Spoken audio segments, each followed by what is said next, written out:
second to last release notes of the year. I'm super excited. We actually have a few changes here that I'm just gonna mention before we jump in on it. But without further ado, I'm back in my trusty Web Manuals hoodie, and I'm happy to bring you the release notes.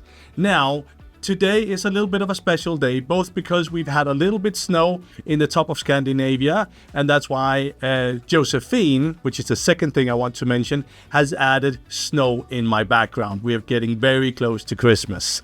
Also, with Josephine, she is our new media person. Well, not new anymore, but she's taking over the release notes with me instead of Christian. So this is the first release notes where Christian is not here. And that's why I'm thinking we'll challenge her a little bit. So now I'm throwing a lightning bolt. Good luck, Josephine. You're gonna enjoy that. With that, let's move in and talk about the changes that we've done this month. First off, a few improvements. We have improved the way that links goes to documents on iOS devices, so your links should be a lot more precise and a lot better. Also, we are trying to work a little bit on performance in the background, so we've been adding indexes server-side to index everything, and thereby your performance should be notably better. Let's move in and have a chat about bug fixes. Now, we've added a better verification check to ensure that essential users receive the expected output. And with that, it means that essential users have a limited amount of users that they can have in, a limited amount of documents that they can have active. And to ensure that this is actually coming out the way that we expect, we've made sure that there's a lot better verification.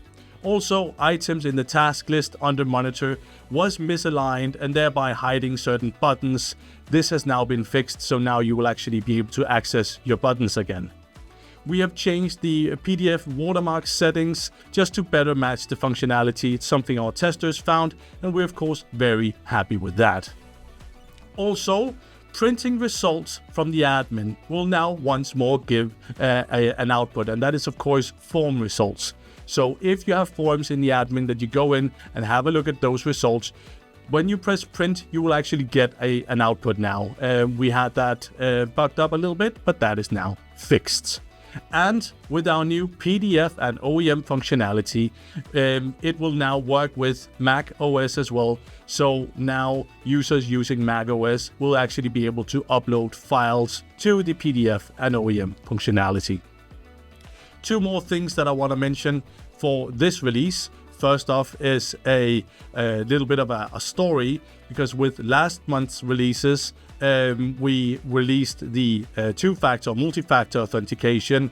We had a few issues with it. That has now been completely solved. So now we should have full support for two-factor authentication. So if you need that and haven't tried it, go in and have a look. And then last but not least, let's go and have a look at the hotfixes of the month, because we did one hotfix earlier in the month. First off, we changed the PDF reader, as some of you might have noticed, and with that we were missing some PDF metadata. That has now been fixed, so now with the hotfix upgrade, your PDF files will actually get the correct metadata. And last but not least, in the reader, the download button was missing for the external documents. That should be in place as well. That's all I had for you this month, but better get excited for the December one. It's going to be a little bit of a Christmas present for those of you working with compliance, because we've been adding a few things there. The last release of the year is coming up next month, and I'm looking forward to seeing you. Have a good one.